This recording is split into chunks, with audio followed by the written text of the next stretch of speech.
বিশ্বজুড়ে ভালোবাসার প্রতীক হিসাবে পরিচিত তাজমহল। ভারতবর্ষের পঞ্চম মুঘল সম্রাট শাহজাহান তার প্রিয়তমা স্ত্রী মমতাজ মহলের 14তম কন্যা সন্তান গৌহের জন্মের সময় মমতাজ মহল মৃত্যুবরণ করেন। মমতাজ মহলের মৃত্যুর পর সম্রাট শাহজাহান প্রচণ্ড শোকাহত হন এবং মানসিকভাবে ভেঙে পড়েন।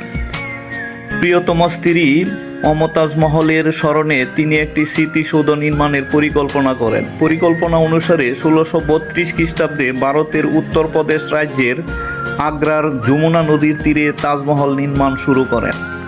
এই স্মৃতিসৌধটি এখন বিশ্বজুড়ে তাজমহল হিসাবে পরিচিত। এটি তৈরি করতে প্রায় 22,000 শ্রমিকের 22 বছর সময় লেগেছিল। সাদা মার্বেল পাথর দিয়ে তৈরি এই তাজমহল মধ্যযুগীয় মুঘল স্থাপত্যশৈলীর এক অনন্য নিদর্শন। এই তাজমহল বিশ্বের সপ্তম আশ্চর্যের অন্যতম। এই তাজমহল ভারতবর্ষের পঞ্চম মুঘল সম্রাট শাহজাহান 1628 থেকে 1658 সাল পর্যন্ত ভারতীয় উপমহাদেশ শাসন করেন। তার শাসনামলকে স্বর্ণযুগ বলা হয়। তার সময়ে ভারতীয় সভ্যতার সবচেয়ে বেশি সমৃদ্ধি পেয়েছে। 1657 খ্রিস্টাব্দে সম্রাট শাহজাহান গুরুতর অসুস্থ হয়ে পড়লে তার 4 সন্তানের মাঝে সিংহাসন দখলের প্রতিযোগিতা শুরু হয়। সম্রাট শাহজাহান সবাই সামনে পুত্র ধারাকে সিংহাসনের উত্তরাধিকারী নির্বাচন করেন। ফলে বাকি 3 পুত্র চূড়ান্তভাবে বিদ্রোহী হয়ে পড়েন।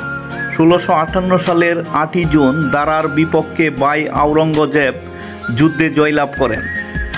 এর ফলে পিতা সম্রাট শাহজাহানকে গৃহবন্দী করে আগ্রার কেল্লার কারাগারে পাঠান এবং নিজেকে দিল্লির সম্রাট হিসাবে ঘোষণা করেন।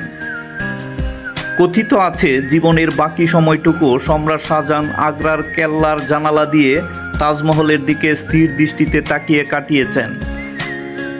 1666 খ্রিস্টাব্দে 22 জানুয়ারি সম্রাট শাহজাহান বন্দী অবস্থায় মৃত্যুবরণ করেন। মৃত্যুর পর তাজমহলের ভিতরে স্ত্রী মমতাজ মহলের কবরের পাশে সম্রাট শাহজাহানকে কবর দেওয়া হয়। সারা বিশ্বের পর্যটকগণ প্রতি বছর এই তাজমহল দেখতে ভিড় জমান।